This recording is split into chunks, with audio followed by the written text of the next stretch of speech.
M80 is composed of 4/5 of the World Championship Beast Coast roster, projected to be the best team in NA, and the team they went up against in the regular season was Cruelty, a team from Mexico, which many regard to be the worst region in Siege because of the merger between the Mexico League and the North American League. People say they got essentially gifted a free spot. For most fans, this was supposed to be a landslide victory for M80, just an ant in their path, but what ended up happening in the game blew away everyone's expectations. Today I'm going to break down that game and how Cruelty used really unorthodox, strange strategies to possibly create the upset of the year. Okay, holy Jesus Christ, that took way too long.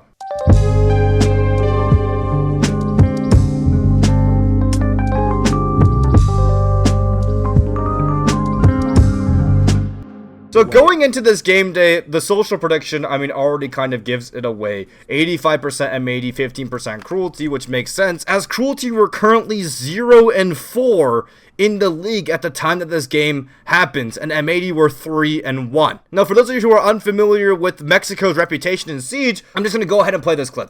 So, the Habana runs in with the diffuser in lobby, and then the Zero gets the cam, picks up the diffuser, hard breaches the site hatch, 2 minutes 30 seconds in, by the way, and then drops the hatch and instantly dies. And essentially this is Mexico's reputation. It's like they all play like freaks and they all play like maniacs. Even in Stomp and Scrim video, I was able to kind of predict how an enemy Scrim team would play by who was on the team. Watch. Who the f is Eli Zald? Oh, this is a Mexican team. Okay, so you're gonna watch 3 people sprint at them like maniacs. Watch. We playing right? Walking away on me. Yeah, I'm gonna play yep, sprinting at him down white. Yep, another one. Yep, swinging. Another guy's. Yep, there you go. See? You see how I can tell how the teams are gonna... You see how I can tell what teams are gonna play? Okay, yeah, so basically Mexico has a reputation of being like really kind of just like ranked warriors, which they kind of are. You probably, if you play Change, you probably run into them a couple times. And because of this, they've had a reputation of being kind of just like an awful Siege region, because even when they compete in North American Tier 3 events, this is a C tier event, chat, C tier event. Zoom in on that, Dapper. They lose. They lost to JJ in a C tier event, the one that M80X and Sampa ended up beating JJ, and they lost in like the quarterfinals of this. In Tier 2, they ended up getting 3rd place, but once again, they're still losing to North American Tier 2 teams. So when an individual qualifier, when MXPL and NA merged into the North American League, a lot of people thought it was unfair that Cruelty kind of just straight up got a free, Mexico in general got a free qualifier spot to go straight into the league. And especially with the performance in their game, no one going into this game, I guess, was rooting or thought in any regard that Cruelty would win it at all. But boy, oh boy, did they prove everyone wrong. And I'm going to go over a couple of the reasons why. So the very first round is going to be a typical basement bunker strat from M80. Now, typically what that entails of is, okay, let me get that sponsorship out of the way.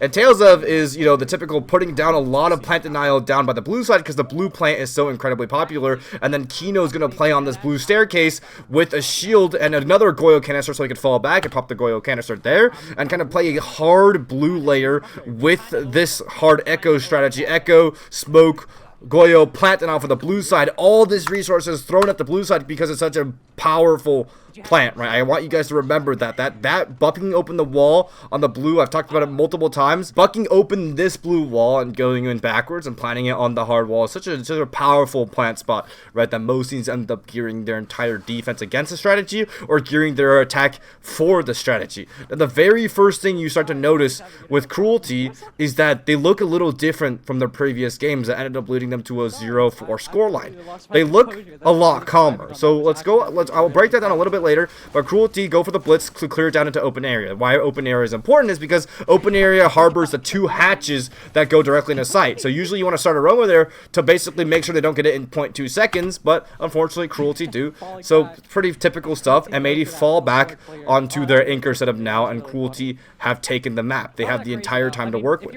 Now usually you expect Cruelty to kind of freak out around this point and just give away a couple picks maybe to the blue guy, but you start to see that when they're playing the rest of this round, they seem pretty composed and calculated. They're taking control as they should.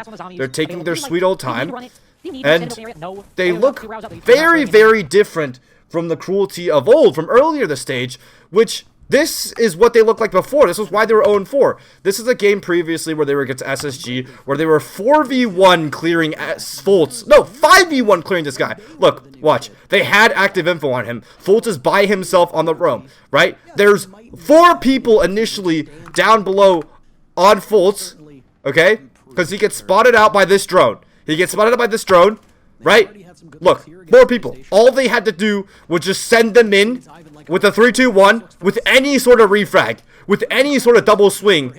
But Fultz, right, kills 2, kills 3, and then, look, Ashen Types, Pro League team, by the way, which is kind of hilarious. But then they still get a punch on this guy, and the Blackbeard, peeking this guy while he's getting naded, puts his shield on his back. Let's watch that in slow motion, chat. Let's watch that in slow motion, right? Blackbeard, peek this guy. All he has to do is wait for the nade to go off, and then maybe wait for his teammate. Puts his shield on his fucking back, and then dies. That's the level of fuck up we're talking about, okay? But they look different right now. They look different right now. They put senses in the backside. Now, why would they want to do that? They're popping the Goyo's front side. They put senses in the backside. Well, because there's so much resources that teams like to put against that top front side push with the smoke that echoes in the Goyos, that typically you would be run out of time by the time the Goyos and the smokes dissipate and the Warden is dead on server, that you would no longer go for that execute and try to go for a backside vault flood, which is this backside of the map. So by throwing the sense grenade down backside, instead of all of the members of M80 all staring at this frontside execute and getting ready to throw their smoke lineups, they're actually going to be worried about, hey, hold on, are these guys gearing up for a backside flood with the sense grenades? Because guess what? We had a smoke, we have the echo, we have everything we need and C4s to stop this plant frontside. What if they're going for a backside execute? And this is exactly what you're seeing is happening. Diffuser and Hot and Cold off the echo get pulled. Their eyes get pulled. Their attention gets pulled away from this backside sense grenade, and they're split the bodies of M80, right? They don't exactly know what to hold in this scenario. And now, Cruelty simply set up for this frontside execute. The smokes are coming through, but they have senses, they have capitals, they have all their util. So the C4 misses, the sense grenade wall is still there. Warden, remember, can't see their senses, and he picks a plant spot that isn't on the default plant area of the site. He picks the plant spot on the door. So the C4 is actually not going to work out. The angle from garage is actually not going to kill the guy, and by the time you sees him, it's too late. The bomb has gone down. He picks an unorthodox plant spot, and by splitting the push in half, by throwing that sense backside, Cruelty were able to split M80's attention and actually get the plant off. Right? This little tiny unorthodox things, like the Hibana randomly dropping backside, like the sense grenade, like the little plant spot, completely throws M80 off their game. M80 had everything they needed. The smokes, the Goyos, the echoes, the C4. They had everything they needed in order to stop that plant, but they still lost it. Cruelty get their first round. Brilliant. Going into the top 4 now, we have M80 playing this a very hard downstairs hole, because the site of CEO. Now typically you see a very hard top 4 spread, right? But sometimes a really quirky strat people like to run is because there's so much soft floor across the sites, and the vertical actually allows you to see onto this hard floor, is that you run a pure plant denial strat from underneath. So they have the solos underneath to look for plants, they have the Meister camps on the site to ping the plants, and they have a lot of bodies underneath in order to keep it open. So Meister's on the site, you know, and then there's still some top 4 presence with the stock players of Gavin, but most of it is to kill the most of it is to hold downstairs and use downstairs control to deny the plants late round and use it as a win condition. Okay? M80 not roaming super heavily up top. Cruelty, back pretty quick. I think that's a fair play. First and foremost, they go for a very fast kill onto the stock player.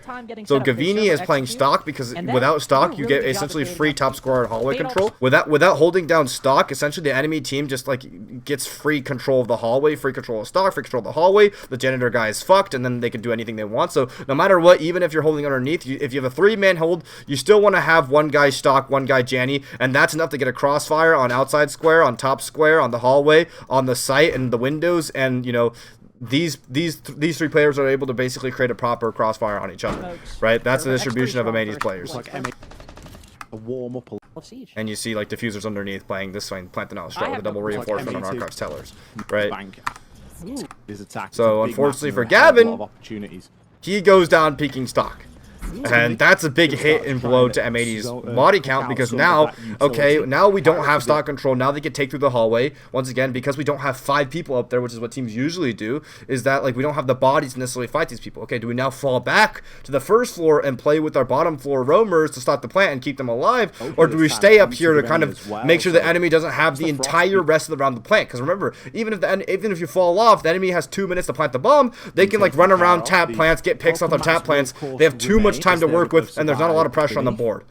Now, with the stock control, Cruelty get this drone. And this is such an important pick to get, because Hot and Cold is the guy keeping Diffuser alive, right? As long as Hot and Cold is on the board, Diffuser needs to focus on nothing else other than stopping plant. The moment Hot and Cold is dead, Diffuser now needs to not only worry about stopping the plant, but also fighting the people pinching him from underneath. So far, and with a limited number of nades, and you see now Ivan just came from the basement with the Dokkaebi. They're still going off this drone, despite the fact that Hot and Cold thinks he has the upper hand and holding the stock hop in.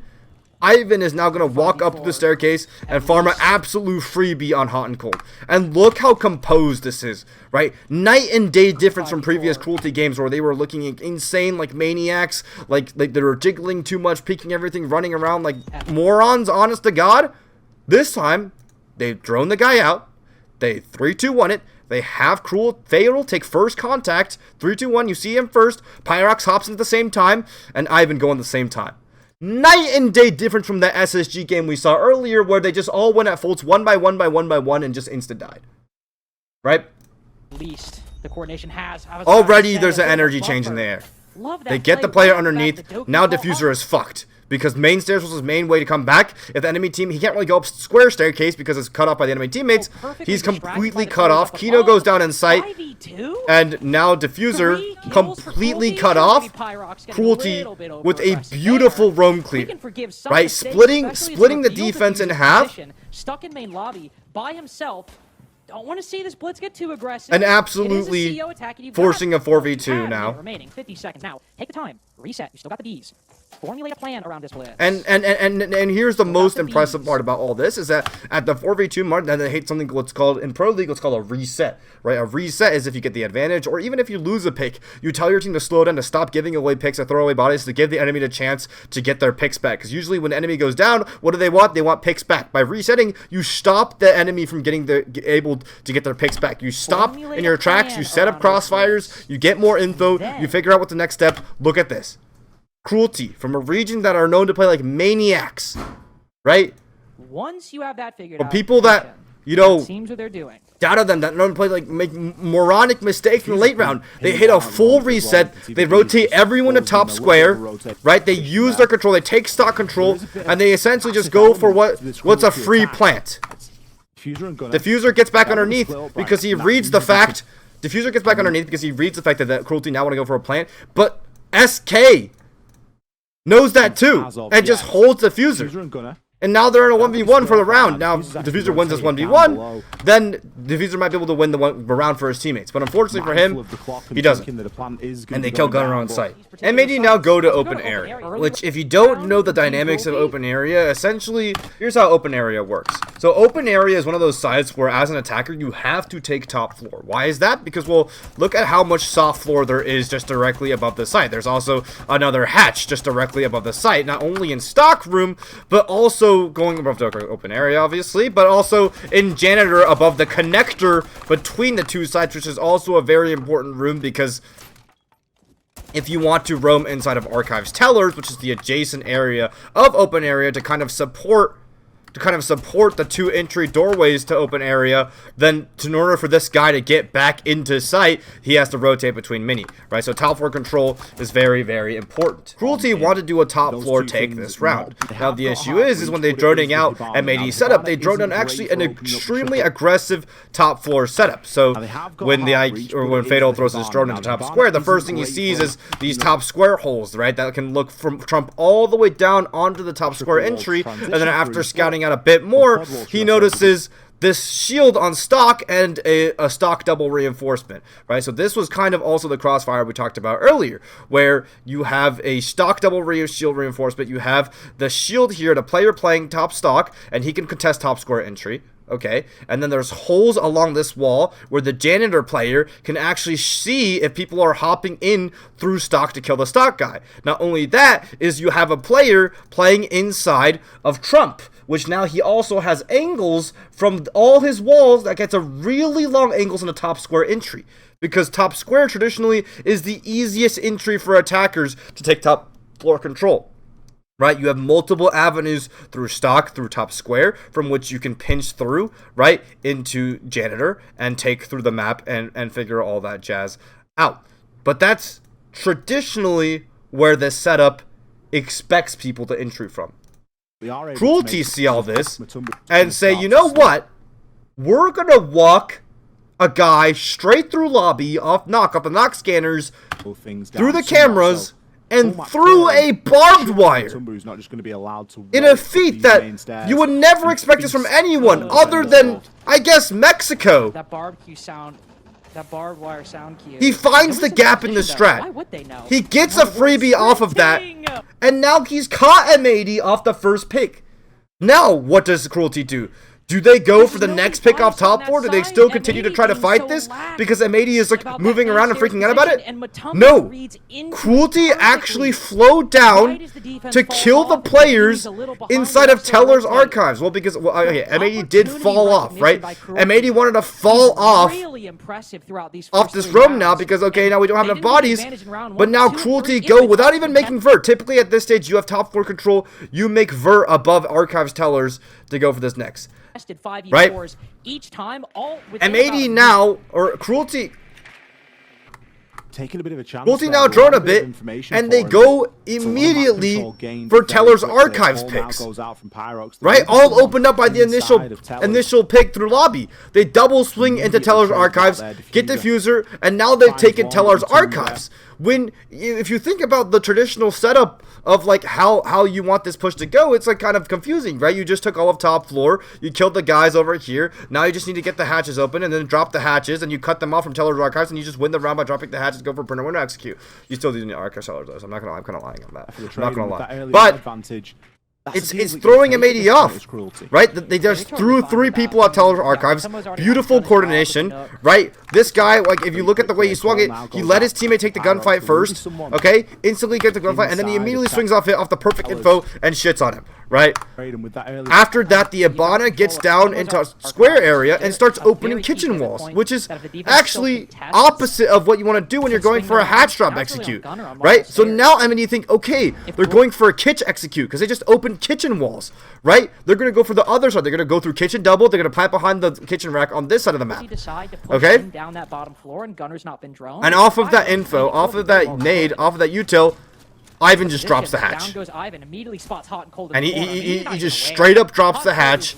Kino goes down because he's confused. Hot and Cold did not know what even he was looking at. The melee battle ensues, and Cruelty go up 3-0 on a perfect quarter against world champions. 3 rounds in a row for right?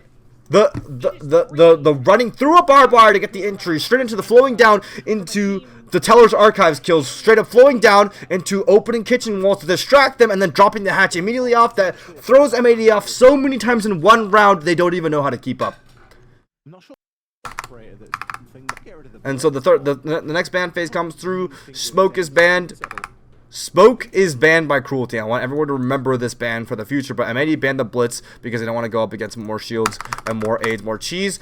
Fabian, M80's coach, GOAT of the game, 3-time hammer winner, 2 times as an IGL, 1 time as a coach, calls a timeout, tries to re-rally the troops, but you can tell tensions are high because when you go, the biggest pressure of good teams going against what should be free wins is that every loss, how do you stop yourself from tilting and saying, oh, we should be winning against them, they're so bad, we should be winning against them, how are we losing? You know, that energy builds up over the course of the game because you have such high expectations for yourself, and you eventually start crumbling, which is what I think you see happening in the M80 camp this game. So back to basement site now. Cruelty go for a bit of a roam clear. Gavin is now... Gavin shooting up top square. He's just trying to shoot a drone and fall off. Now, M80, at the end of the day, they're bound to get rounds back. right? So this round, it looks like they're going back into the basement side. They're not going to get caught up by a Mimic last time with the sense in the backside. In fact, their game plan is they're not even going to let Cruelty get to execute this time. This time, they're going to fight the hell out of them on the roam and make sure they trade out bodies before they go. Now, again, Cruelty have a perfect drone on any player, which is just crazy. I think it's just insane how many perfect drones we're letting go by, but Hot and Cold is completely doubled up with Gunner. So they knew Gunner was here. What they tried to do is they tried to run Pyrox at Gunner through where Hot and Cold was, right? So, like, he was trying to run Pyrox through Archives Tellers to pinch Gunner off the backside, which is a good use of info and a good call, but Hot and Cold was there to help him because now M80 want to fight on this roam, right? They want to fight. They want to trade it out. Yeah, so they shoot open some vert right here to, like, bounce a nade onto the player playing on top of Red Hatch, because that's a typical, this Red Hatch position is typically where roamers play, like hold on, sorry, let me go ahead and pause it on that again. Holy shit.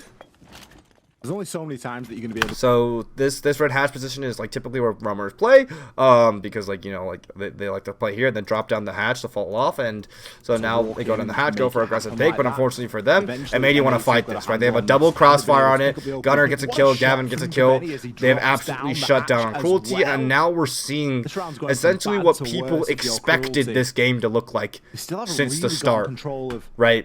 Is just Cruelty trying to go too fast, going off stupid solo, like, you know, stupid fast entries, trying to catch people off guard, and M80 just slamming them on these entries, right? So the rest of the round is pretty much wraps because it's a 4v5, 4v2, diffuser at Hot and Cold, right up top still, stay up top and absolutely shut down M80, or Cruelty, but you can kind of see in their reactions that, hold on, you can kind of see in their reactions that they're kind of beating themselves up over the way they're playing right now. It doesn't look like they're smiling or having fun, which is kind of a big core component of their strategy, or their game plan going in before. So I think that's one of the biggest factors that go into this match more than anything else is the mental, right? Cruelty is playing so incredibly amazing, but at the same time, M80 are backs, you know, M80 are backs against the wall, not backs against the wall, no, they have everything to lose. They have the reputation to lose. They could be the first team to give Cruelty a win. Like, this can't be happening, you know.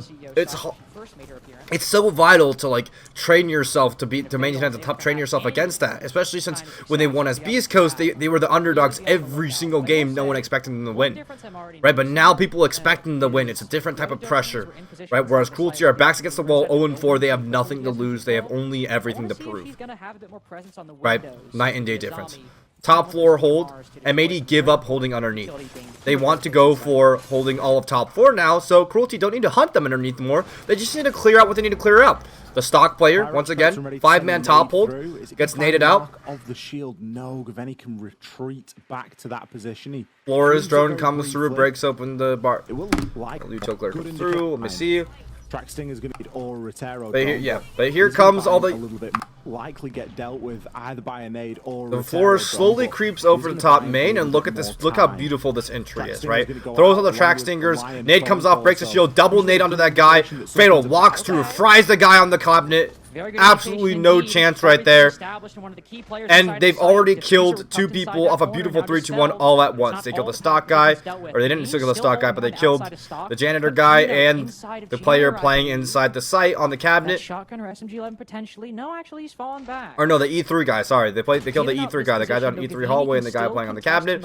Now look at this. Look how beautiful this is. Usually teams off of such a fast momentumous thing would immediately momentum into the next play. Right, like you just did a 3-2-1 brilliant entry, you killed 2 people, now what's stopping you from go, right? That's actually false because the enemy team expects you to do that, and thus they're waiting for the refrags. That's why Kino's playing in a rat spot right here in this corner, right? But Cruelty, reset. Look how beautiful this is. In previous games, they weren't doing this. M80 did not expect this at all, this level of game. They took a little bit of control, they got their kill, and they fully reset, and now they're reassessing their situation. They have the superior man, they have the superior info, now they bank a flash off the corner, they flourish drone the guy at the same time, and they kill him. Look at the coordination on that one singular kill, right? Look at this. Bank a flash. Look. Watch this in slow motion, guys, because this is fucking beautiful. Look out fucking the flash out the corner, right? Not only is this guy Blackbeard swinging him and pre-firing him, there's a Flores drone. There's a Flores drone flying at this guy. Where did this come from, Cruelty? And he gets refragged because it's Pro League, and then Fatal immediately refrags him. And now it's a 3v1 on the Gunner, and again they reset. Because Gunner is playing this as if the enemy's gonna go, because they're a Mexican team. They're known for going. Every game before this, they just go. Just keep flying, keep doing stupid shit. The redundancies know no end. And there's zero. They don't call. They reset. They don't call. They get the audio cue and they pre-fire Gunner. And look at the energy. Nothing but forward mental momentum. Right now, M80 are working with only negative mental momentum. Stim's eating a snack with chewing gum. Cruelty have nothing but energy and things to gain. Look at Pyrex. He's Chinese Mexican. Isn't that crazy? He's like me but Mexican. And fucking Fatals in a construction site. Jesus Christ, what the hell is that? Place ever. 3. Trading off the back of each other. They've got great information. Now for the last round of the attack half, this is the round that this whole video has been building up to, that I think most pro players, even NA pros, have told me they were very impressed by this execute out of Cruelty. This is one of the coolest strats you'll ever see in Siege, right here. This is one of the most creative, cool ways, a little adjustments to do to a classic strat you will ever see. It's open area again, but this time you see that they're not exactly going for top floor, they're trying to go directly into E-Box. Why is that? Well, turns out remember the top floor clear I told you guys about open air? Well, turns out, remember how for open area you want to take top floor? Well, turns out there's always two sides of takes for every single site, right? One for probably each bomb site or side of the map you have to take over from in order to take the bomb site. The other half is the kitchen take, right? This one has no soft floor above it, so it's all hard floor. So you actually don't need full vertical control to take it. As a result, the take is very direct and minimal, right? You want to take E-Box control because it gives you an angle into sight directly by opening up the close... Jesus. Hello? By opening up the close E-Box wall. You want to get an ace up the blue staircase to not only, 1, make sure that no one's going to come up the blue staircase and flank you, but also 2, to ace open the kitchen wall from the blue stairs and thus create lines of sight to make sure no one can cross over to the plant spot eventually that you want to walk your shield player or your smokes player or your sense player into, which is behind the kitchen rack. Typically, people bring a Montane or a sense, they block off the line of sight, they walk the Montane behind the kitchen rack, and then they plant the bomb and they have posty from the top square stairs, and your top square player doesn't actually need to play aggressively at all. All he has to do is essentially repel on any of the windows and make sure that no one's... Hey, no pizza for you. No pizza for you. I'm sorry. I know pizza. I know you want pizza. From these windows, you can kind of just see the flanks, right? So you don't even need to play aggressively. So it's a very minimal take, right? Minimal lower square take. And find a gap, hit some kind of play to take. So right now they're just typically with this push, you have a guy sitting outside with either Flores or Twitch or Brava, just kind of like, you know, clearing out the site util, making sure that, you know, like the doors don't have like, you don't have a crazy amount of like bulletproofs or maestro cams, or, you know, looking at what you're walking into essentially, right? Here comes the Ivana, looking top square, holding down that angle we were talking about, making sure no one's flanking. BP gets cleared out. Hey, hold on a second. This shit looks free as fuck. So we have a sense coming up from bottom blue like we talked about earlier, and we're essentially ready to go for this push, right? So here comes the sense grenades through. They block off all... Oh, wait, hold on. Here as well. And we're essentially ready to go for this push. So here comes the sense from bottom blue, getting ready to roll it. Glass is on the window. Senses through the wall. Smokes come through. But here's the most important thing I want us to notice about this round, right?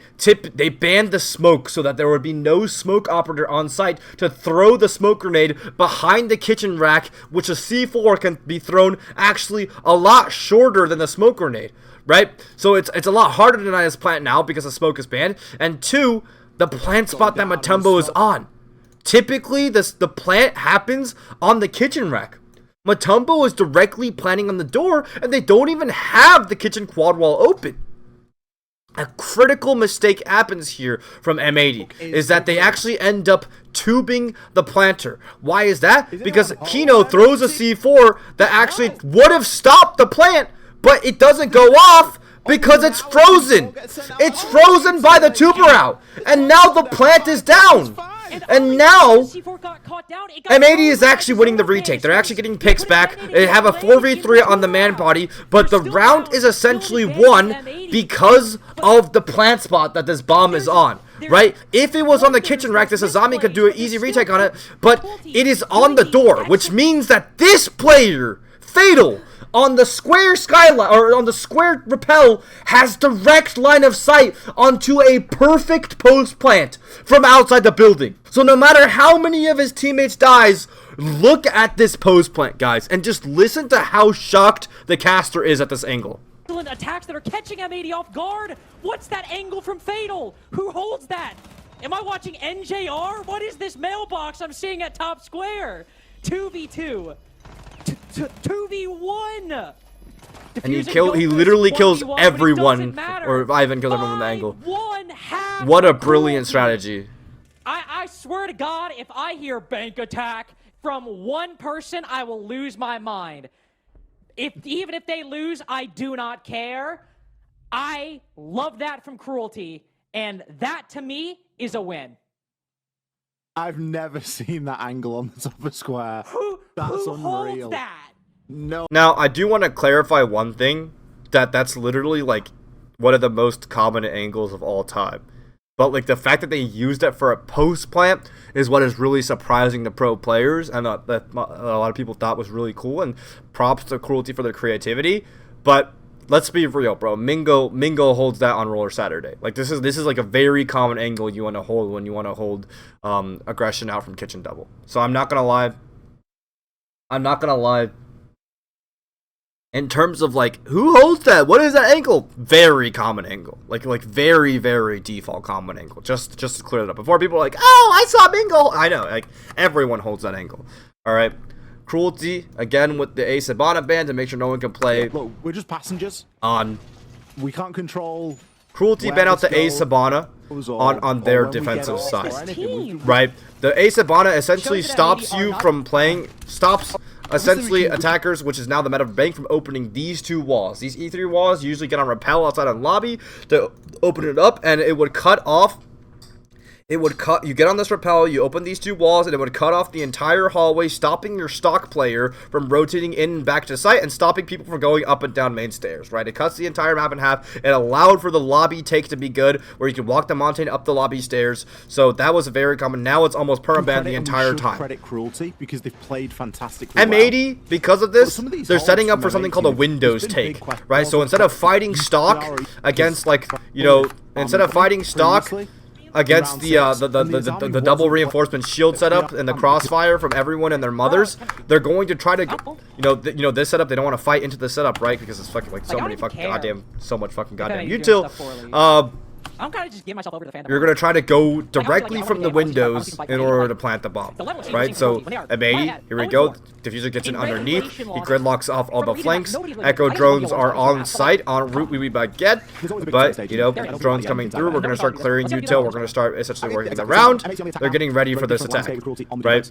What the fuck happens here? Especially when we look toward that basement site. However, we're not there just yet. M80 vying for control here, and we've got a bit of presence out on the repair. Isn't as straight Okai drone should. Well, the first one did. M80, after a kind of like 2 entire minutes of setting up, now they start getting ready to go for this execute. They got players outside square. They got the sense on the windows. The sense has started using the sense grenades. You see Kino starting to roll the sense grenades across the site, and now they're kind of going to entirely avoid the whole crossfire we were talking about between janitor and stock, right? They entirely circumnavigate it. What's this hot and cold? Gunner gets his first pick off a cut through lobby, and again. I mean, and Gavini gets a pick, and now off of that, the sense grenades go out. They plant the bomb on the A bomb, and it's just, it looks like it's wrapped. It's a 5v3.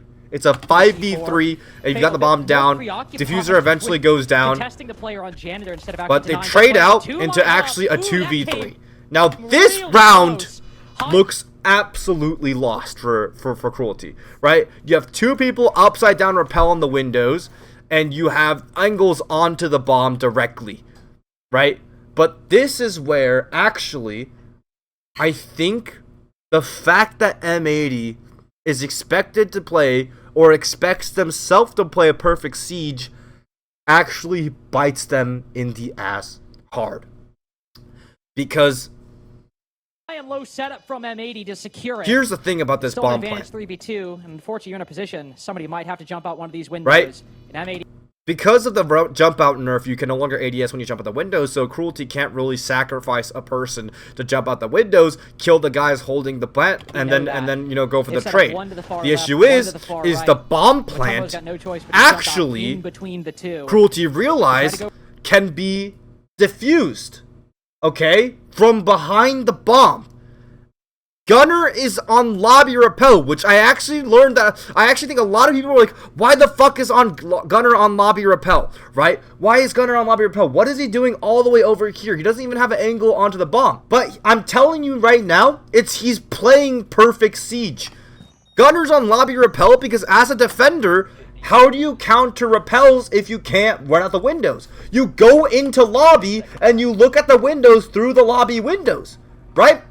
So that is why Gunner's on lobby rappel. He's looking out for the guy ready to hop over through this door to try to kill his teammates on the windows. I don't think you can long arm that around the bomb. But then we realize, oh shit, the bomb was too far on the bomb chassis. They can just hug behind the bomb chassis and long arm. And on that long angle as well, Nade will go and that's where over perfection completely fucks over M80, right? Hot and Cold tries to nade him off, but he gets swung out. They can't get the guy behind the bomb. Kino has to repel in. He's hiding behind the bomb chassis. Gunner's all the way over in Narnia because he's playing over perfected siege. Guys! Let's watch it back, bro. Matumbo will have to fall off, but he wins that fight. Hello? Skimsy gets the kill. Next shot, only one player on rappel. They've got to land this kill. They've got to take him down. Guys! Guys! Guys! As soon as the camera flicked to Gunner out on the rappel near parking, you think to yourself, this is really winnable. Like, super winnable for Cruelty. Because it's essentially 2 versus 2. If no one exposes themselves to Gunner on the really long angle, there's no way that they're going to be able to hold that plan. And now Gunner gets, like, you know, criticized for playing on that angle, but at the same time, he's holding the other way to win out the round, right? And M80 lost that round because they're trying to over-perfect siege, and the little gap that came through that Cruelty fought tooth and nail for ended up, you know, winning and surpassing. And that's why I think it's like playing overly perfect siege actually doesn't really work. Hot cold at half HP. No, M80 do a really beautiful roam clear. That's a nice shot from the basement. Cruelty really want to fight it, but they just get absolutely cut off because not only, you know, are they double entering with a Montaigne, but they have Gunner. Look at that on the lobby rappel, cutting off the roam, absolutely disgusting angle. And then look at this other angle that Gunner's gonna go to. Never mind, he doesn't go to it. He tried to hold in the post plant, but now in the early round. And they still have all the util operators for execute ready to go at the Spencil. Twitch goes. Yeah, I don't think there's really any right way of playing that. Some priceless information being gathered by Twitch. Gunner now rotates off the lobby rappel that would have cut off the roam, and now goes into garage, and he starts fighting garage. Cruelty do a really ballsy play, which is now, okay, let's use the Echo Drone, and let's triple swing. They have another guy behind the Gunner scope right here. Let's triple swing Gunner inside garage. That's a really cool play, right? Because, like, it's how you get your pick back. These are called powers in Pro League, right? Let's go power this guy. Let's go power garage. Usually you do it on defense, right? So like plays like this are kind of like really appropriate. Really nice shot from Fatal on this power, but because they powered so hard, M80 is able to take into bomb site really easily. So this is where they're Gunner saying they're all on me, so we can just take site for free. And you know, unfortunately for them, M80 get the bomb plant down with the Montaigne on the doorway, and they play perfectly off the Montaigne with Kino using it as kind of like a mirror wall. You know, he's communicating with Hot and Cold that does not, don't move, I'm using you as a mirror, don't move, Matt, don't move, I'm gonna peek off you, right? So really brilliant stuff from M80 here, and they win this round pretty handily and easily. Next round is gonna be open area. Perhaps there's not a Monty decisions. M80, but up for him. And it's like that. This was about it through the car, and they're able to make it work. Oh, hello, Fatal, getting a little earth. Next round is open area, and now we kind of see little cracks of like MXPL come into like the Cruelty's gameplay. Like Fatal almost just gives his life away for free just to Gunner on the rappel again. Gunner unfortunately isn't able to kill him. Early on every single round so far. Oh, he's 9 and 3. He's feeling himself. I'd like him to feel the 4 of archives and stay there. You'd like him to feel an angle. Yeah, I'd like him to feel Cruelty are kind of doing this top floor hold again for open area where like you know you want to hold top floor up, but it's also a hold that you can easily fall off of, which is what they do, right? So they're top 4 players we just saw now. Like the moment M80 go for these entries off the nades, right? They nade like the Kino off the shield drops off the balk, Gavini drops off his balk. They go for like a 3-man entry all at the same time. Cruelty immediately drop the Janny hatch, drop the stock hatch. They immediately give up their top 4 control, and now Cruelty essentially are going to use something when you fall off top 4 in open area, you use basement as your win condition, right? So you have a guy, he's going to drop it to the basement. Now, why is the basement good? Because once again, you by holding down the blue staircase, right, from coming from the basement, if you can go up this blue staircase, if you can go up this main staircase and this blue staircase, then essentially you've hold the 2 entries into the site, which is through the E2 hall or through the kitch double, right? Having this control. That's why Cruelty didn't want to, didn't want to deny it on their creative strategy, right? But M80 actually read into this quite beautifully when they start droning out the site, and they realize, okay, hold on, we're just counting bodies in sight. Cruelty actually do something very ambitious, which is to have 2 guys in the basement. Usually you have 2 guys in the basement because if you like by default people have 1 guy in the basement, but that makes the guy in the basement easily huntable, right? So what teams started to do was, okay, people would always throw 1 guy in the basement when you fell off top floor room for open area. Let's just go hunt this guy, run a guy through garage, pinch him from dirt and garage, and 3v1 this, or 2v1 and 3v1 this guy, and it's easy. But now that there's doubled up in the basement, well, now it's not as easy to hunt this guy and eliminate him. So now like, okay, we can't really go for the hunt on this guy, as Gunner was probably getting ready to do because he's on garage ramp himself. So M80 hit the adaptation off of seeing this info, which is just, you know what, let's nade the staircase, fuck the guys in the basement, and just hit the site. Right, so Hot and Cold nades the staircase, cuts off the basement players, walks straight into sight. Diffuser drops off Hot and Cold, pulling attention. Kino goes for an entry that doesn't work out, but thankfully for M80, Diffuser starts shitting on everyone, and for that reason, Hot and Cold's able to start planting the bomb in the middle of the shits. Keeping this man count close, keeping it competitive. Pyrox still down below. And there's a flank. Oh my god, what's gonna happen? Well, guess what? Gunner's still on the outside rappel, holding the cut. Look at this. Look at that disgusting angle. Gunner on the rappel through here, all the way out here. Perfect siege again, right? Remember, perfect siege, right? Most teams will have the other guy in the building with them. This is like M80's idea of perfect siege. Right? Okay, he's not on the rappel. He's inside of load. Regardless, they get the bomb down. Gunner has a flank. They have everything covered. Hot and Cold gets his. 2v1. Gunner now goes back top floor because perfect siege. Again, right? How do we make sure we win this round? Even if Matt dies, how do we win? Oh, there's vert above this bomb angle. Gunner retakes top floor, right? He goes above into stock. Look, Gunner's above, right? He knows that. And now we see Pyrox starting to play like MXPL again, freaking out, bro. But he knows Gunner's up top. He has to go run him. But Gunner, perfect siege, again, runs far, far away. Runs outside the building, right? Because he knows the moment he has to go defuse, Gunner can now just go back inside and make vert on the bomb, and now the win condition is undeniable. No matter what. Yeah, Gunner drops and dies, but they win the round off of it. Right, perfect win conditions by M80. Right, really, really good job by them. Echo ban, Montaigne ban now. Cruelty go back to the top floor after the tertiary ban phase, and they run kind of like the same strat. And M80 also run the same strat. You see them bring the sense, you see them bring the Blackbeard, and the Kali pick you might think is strange, because if you're a ranked player you think Kali's ass, but actually it's because Castle and Azami are so good, Kali has the utility necessary to break all that util, right? So all the castles being broken up top tier by the Kali, really, really good stuff, right? But they want to essentially go for the same plant. So that's what they're going to set up for. The same Windows take we saw earlier. Look at this angle. By the way, I hold this angle all the time in casual. So, like, the casters, it always makes me funny when, like, I don't know. To me, all this shit's like default as hell, but it's really funny when casters are like, what is the angle? Niche angles. What is that? What is that? I think it's funny. It's not their fault. It's not their fault, but I'm not sure. very default shit. That's a janitor rotate that he's literally Fatal looking at right now. That's a janitor rotate right there. So Echo or no, Echo's already banned, so we can't stop the plant with that. Right? So Cruelty are now thinking, okay, Echo's banned. We can no longer the win condition we had before prior for stopping this plant is gone. We have to do something crazy, right, this round to ensure that M80 can't just have their way with us and do their execute for free. M80 dropped down.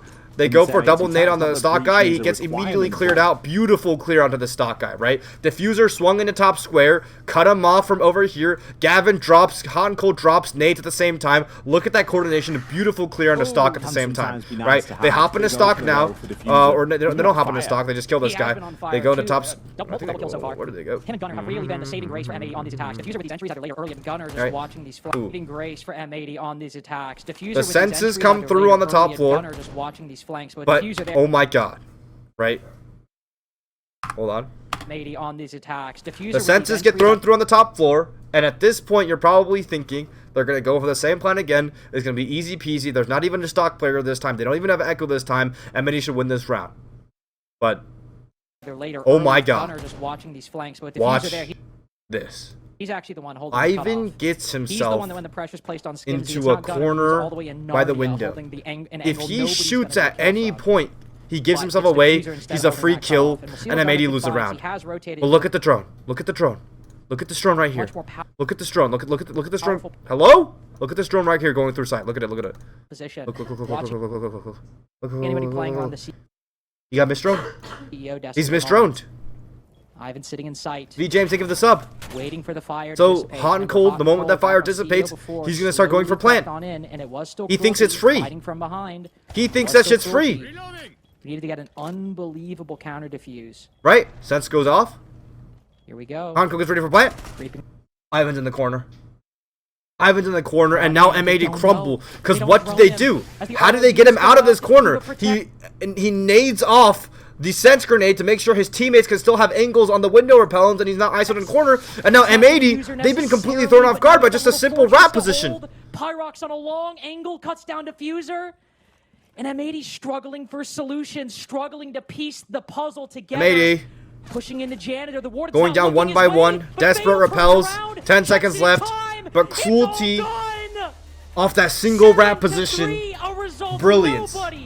Absolute brilliance. Take down M80. Take down world champions. Where they showed that the scrappy siege that they played could be optimized to actually take down Titans that want to play perfect siege. Time and time again, the creativity, the scrappiness, the unorthodox entries, all of it completely caught M80 off guard by miles. Now, what happened to both teams after this game? Well, unfortunately for Cruelty, they went up against Wildcard right after this. They actually looked really, really good in the first 3 rounds, right? This was a 4v2 situation, but the Montana Fatal clutches it back, right? He does perfect spacing on the player, and they swing perfectly off the Montana Fatal, still in his construction site, looking insane. They go up 3-0, and I remember, like, I was watching this with Bolo, and I literally in this moment, I remember right here in SK, when he did this, when you dropped down this hatch, when I saw him lean 4 times, ADS back in, fucking shoot around, jiggle, fucking look like a maniac. I remember, oh my god, the MXPL, the craziness, the maniacness. I kind of see it speaking to them like a Green Goblin mask, and they literally didn't win another round for the next 6 rounds. They went from 3-0 to 3-6. They managed to bring it back to a 6-5, but unfortunately for them, I mean, Wildcard just, you know, Jesus Christ. I mean, what even is going on for Cruelty? Yeah, they end up losing the wild card, which as of right now is a 6th place team right in the bottom half. If you see the point divide, there's a clear point divide on these points. They lost to another bottom half team. Like, they looked really promising. And maybe on the other hand, well, this is what they did. They 7-0'd OXG the day after. They were not happy with losing to a Mexican team. They were very mad at themselves. They were very angry. and they 7-0'd OXG. Like, that was the first 7-0 of the stage of Pro League. I think of all of Pro League across every region in the world this stage, M80 7-0'd OXG. There you go. I think at the end of the day, consistency pulls through. That's usually what you see with like big upset stories in R6, which is kind of sad to see. If not, which kind of sad to see is you see like these like low underdog teams do so well and upset people, but at the end of the day, when it comes to actually become like at the end of the day, in the story of the full run, the better teams end up prevailing and everything back to normal. But for a split second there, it was so beautiful. The team from Mexico that was in last place, that everyone doubted, that played Maniac Crazy Siege, for a split second, they destroyed Titans. They destroyed World Championship. They looked like a team that was going to, bring glory to their region and represent all of Mexico. And I think they did a really good job. I think a big problem with Siege storytelling these days by production, obviously I'm a streamer, so maybe I can do a better job of it too, is that like typically when games like that happen, you typically shit on how bad M80 is as opposed to praising Cruelty, right? I think Cruelty played well. I think Cruelty played out of their mind on that game. And I think we should do more to uplift the upsets as opposed to laughing it off like M80 is doing bad. And I think that would bring a better tone to our esports. Anyways, that's going to be it for me today.